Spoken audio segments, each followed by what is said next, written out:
রংপুর শহরের তাজহাটে দাঁড়িয়ে আছে এক শতাব্দীর সাক্ষী তাজহাটা রাজবাড়ি।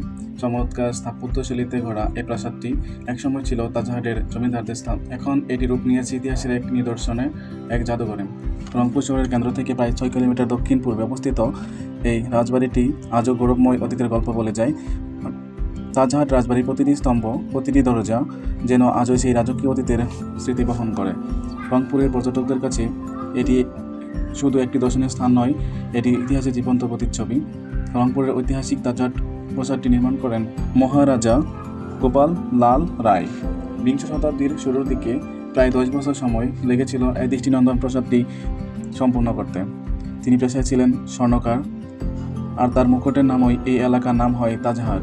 1984 সাল থেকে 1991 সাল পর্যন্ত এখানে ছিল রংপুর হাইকোর্ট বেঞ্চ। পরবর্তীতে 1995 সালে প্রত্নতত্ত্ব বিভাগ প্রাসাদটিকে সংরক্ষিত স্থাপনা ঘোষণা করে। 2005 সালে এই প্রাসাদের দ্বিতীয় তলায় স্থানান্তর করা হয় রংপুরের জাদুঘর। রংপুরের তাজহাট প্রাসাদ ইতিহাস আর সৌন্দর্যের এক অনন্য মেলবন্ধন। প্রায় 210 ফুট প্রশস্ত আর 4 তলার সমান এই প্রাসাদটি যেন মুঘল স্থাপত্যের এক জীবন্ত নিদর্শন। মাঝখানের বিশাল গম্বুজ আর দুই পাশে দালানগুলো দেখে মনে হয় যেন এক রাজকীয় মসজিদের অবয়ব। পুরো প্রাসাদ জুড়ে আছে 31টি ইতালিয়ান মার্বেলের সিঁড়ি, যা সৌন্দর্য আর ঐশ্বর্যের প্রতীক। শোনা যায় পেছনের দিকের গুপ্ত সিঁড়িটি একসময় কাগজ নদীর সঙ্গে যুক্ত ছিল, তবে এখন সেটা বন্ধ করে দেওয়া হয়েছে নিরাপত্তার কারণে।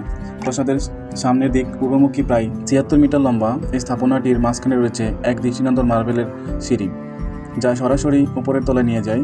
ছাদের ওপর দেখা মেলে অষ্টভুজাকার এক মনোরম গম্বুজের, আর চারপাশে রয়েছে সূক্ষ্ম কারুকার্য ভরা স্তম্ভের সারি। রোমান ধাঁচের মূর্তি দিয়ে অলঙ্কৃত ছিল এই সিঁড়িগুলো, যদিও এখন সেগুলো ইতিহাসের গহীনে হারিয়ে গেছে। পুরো প্রাসাদটি ইউ আকৃতিতে গঠিত। নিচতলায় রয়েছে বিশাল হলরুম আর উপরে 22টি কামরা, যেখানে প্রতিটি ইট আর পাথর এখন বয়ে চলে রাজকীয় ঐতিহ্যের গল্প। সময় চলে যায়, রাজত্ব মুছে যায়, কিন্তু ইতিহাস থেকে যায় অমলিন। চলুন অতীত থেকে শিক্ষা নিয়ে সুন্দর জীবন গড়ি। ভিডিওটি ভালো লাগলে লাইক ও সাবস্ক্রাইব করুন আমাদের চ্যানেল তথ্য বৃত্তান্ত।